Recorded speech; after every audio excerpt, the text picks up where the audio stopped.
प्रख्यात स्वतंत्रता संग्राम सेनानी, प्रदेश के पूर्व मुख्यमंत्री स्वर्गीय हेमवती नंदन बहुगुणा जी के प्रतिमा अनावरण के आज के इस कार्यक्रम में उपस्थित उत्तराखंड के पूर्व मुख्यमंत्री माननीय श्री विजय बहुगुणा जी, आज के इस समारोह में उपस्थित भारतीय जनता पार्टी के प्रदेश के अध्यक्ष माननीय श्री स्वतंत्र देव सिंह जी, उत्तर प्रदेश शासन में मेरे वरिष्ठ सहयोगी उप मुख्यमंत्री डॉक्टर दिनेश शर्मा जी, मंत्रिमंडल के मेरे सहयोगी मंत्रीगण श्री ब्रजेश पाठक जी, श्री आशुतोष टंडन जी, पर्यटन और संस्कृति मंत्री डॉक्टर नीलकंठ तिवारी जी और इस पूरे कार्यक्रम के संयोजक और प्रयागराज से लोकप्रिय सांसद माननीय प्रोफेसर रीता बहुगुणा जोशी जी, अखिल भारतीय हेमवती नंदन बहुगुणा स्मृति समिति से जुड़े हुए सभी पदाधिकारीगण और उपस्थित भाइयों बहनों, मैं भारत माता के महान सपूत प्रख्यात स्वतंत्रता संग्राम सेनानी और इस प्रदेश के पूर्व मुख्यमंत्री स्वर्गीय हेमवती नंदन बहुगुणा जी को, उनकी स्मृतियों को कोटि कोटि नमन करते हुए आज इस उनकी भव्य प्रतिमा के अनावरण कार्यक्रम के अवसर पर प्रदेशवासियों की ओर से विनम्र श्रद्धांजलि अर्पित करता हूं। ये हमारा सौभाग्य है कि उनकी जन्म शताब्दी समारोह में हम सबको प्रत्यक्ष और अप्रत्यक्ष रूप से साक्षी बनने का अवसर प्राप्त हुआ है।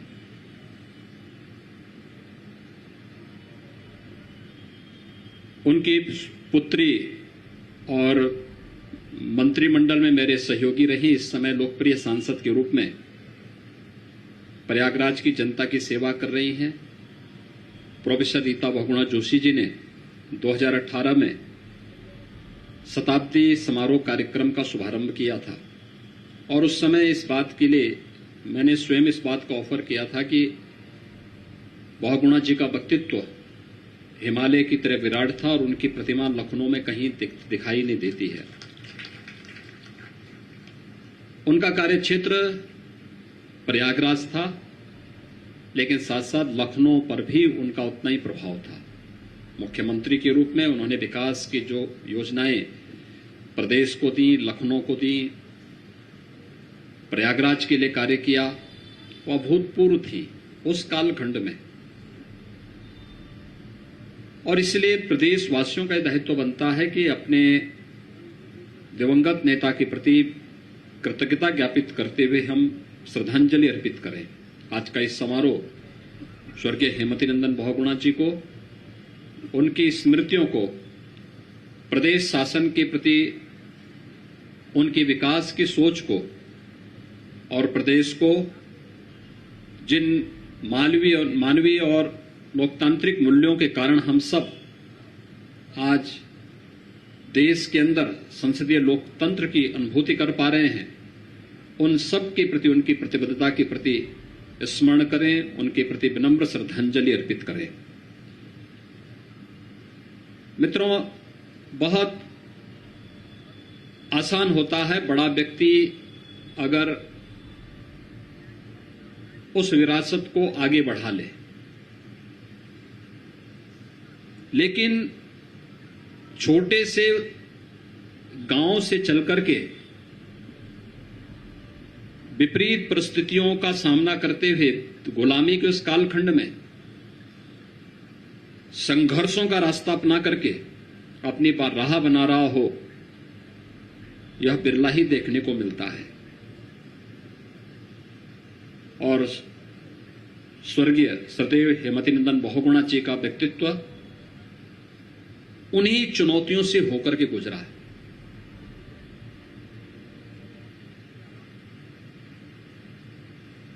उत्तराखंड के एक छोटे से गांव में, यानी जहां पर आज भी दुर्गम पहाड़ियां हैं, आजादी के 7 दशक बीत जाने के बाद भी जहां पर अभी भी यानी सड़क मार्ग से ही जुड़ने का एक सपना साकार होता हुआ दिखाई दिया है।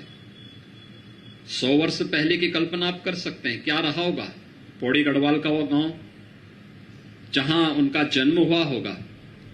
और उस समय एक सामान्य परिवार से पौड़ी गढ़वाल से चल करके आप सोचिए, आज भी अगर कोई पौड़ी गढ़वाल से सड़क मार्ग से चले तो उसे प्रयागराज पहुंचने में कम से कम 15 से 16 घंटे लग जाते हैं।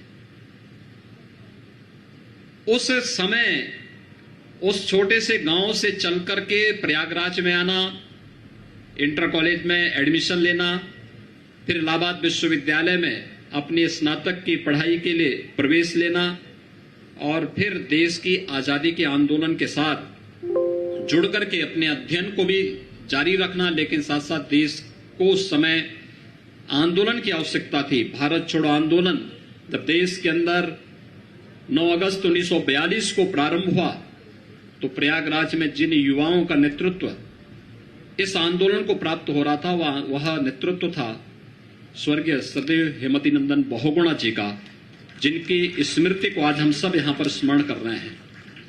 मैं धन्यवाद दूंगा सम्मान्य श्री विजय बहुगुणा जी को, जिन्होंने आज की तिथि का स्मरण करवाया कि 12 अगस्त की तिथि, और मुझे लगता है कि रीता जी ने सोच समझ करके तिथि तय की भी होगी, क्योंकि मुझे लगता है कि किसी पुत्री का अपने पिता के प्रति इससे ज्यादा श्रद्धांजलि का और सम्मान का भाव और क्या हो सकता है। वे सांसद हैं प्रयागराज से, हो सकता है एक समय के बाद व्यक्ति भूल जाता है, विस्मृत कर देता है।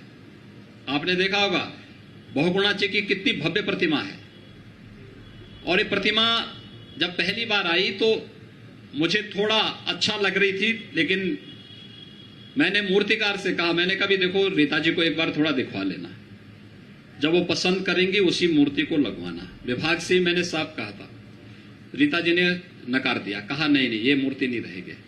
दूसरी बार भी यही हुआ, और नहीं तो ये मूर्ति 2019 में स्थापित हो चुकी होती। लेकिन जब उनके व्यक्तित्व के अनुरूप एक भव्य प्रतिमा बनकर के तैयार हुई तो मूर्ति लगे कैसे और कहां लगे। कोई बोलता था किसी पार्क में लगा लो, कोई कहता था कहीं। मैंने कहा वो प्रदेश के पूर्व मुख्यमंत्री रहे हैं, प्रदेश के लिए उनका योगदान है, और प्रदेश के लिए, प्रदेश के विकास के लिए उनका योगदान, और उन्होंने कुर्सी भी छोड़ी, वैसे ही नहीं छोड़ी। कुर्सी छोड़ने के पीछे कारण था भारत के लोकतंत्र को बचाना, भारत के उन लोकतांत्रिक मूल्यों की रक्षा करना। इसलिए वहां पर मूर्ति लगनी चाहिए जहां पर प्रदेश की योजनाओं की रूपरेखा के बारे में गंभीर चर्चाएं होती हैं।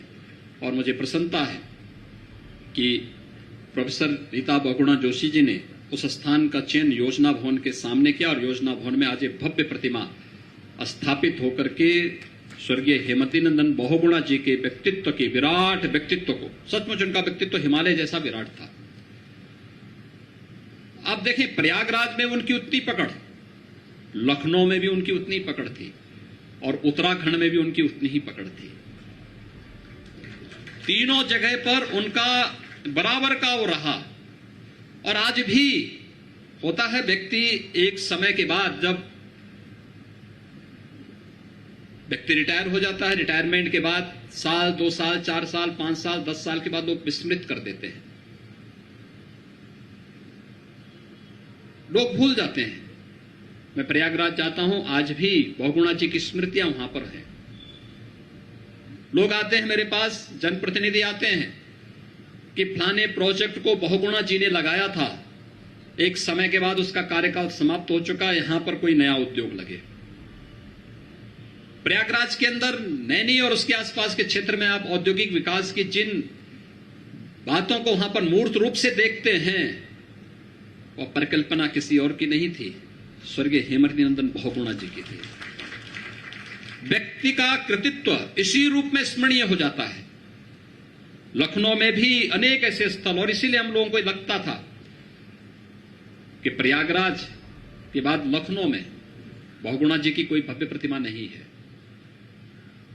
और उस समय मैंने स्वयं इस बात के लिए ऑफर किया था पिताजी को कि अगर यहां पर कोई प्रतिमा लगे, आप उसका चयन कर लें तो हमें प्रसन्नता होगी। अपने उस स्वर्गीय नेता को विनम्र श्रद्धांजलि इन्हीं कार्यों के माध्यम से हम लोग दे पाएंगे।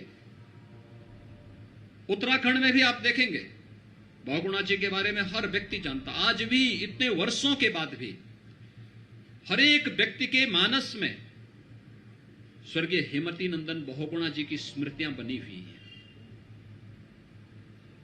ये एक विराट व्यक्तित्व का धनी कोई महामानव ही इस प्रकार का व्यक्तित्व अपने अंदर समेटे रह सकता है, लेकिन जो सामान्य जीवन जी करके अन्य लोगों को जीने की प्रेरणा देता हो।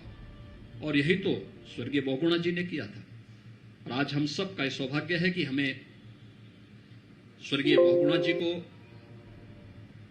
आज उनकी प्रतिमा अनावरण के इस कार्यक्रम के अवसर पर विनम्र श्रद्धांजलि अर्पित करने का अवसर प्राप्त हो रहा है। मैं एक बार फिर से इस पूरे कार्यक्रम की परिकल्पना को साकार करने वाली प्रोफेसर रीता बहुगुणा जोशी जी को इसके लिए हृदय से अभिनंदन करूंगा, उनका धन्यवाद करूंगा कि उन्होंने आज इस कार्यक्रम को इतनी भव्यता के साथ यहां पर आज आयोजित किया और अपने स्वर्गीय पिता की स्मृतियों को जनता के मनोमस्तिष्क में एक बार फिर से ताजा करने का कार्य किया। मुझे डॉक्यूमेंट्री बहुत अच्छी लग रही थी और मैं सोच रहा था कि गांधी जी तो फिल्म डायरेक्टर होने चाहिए।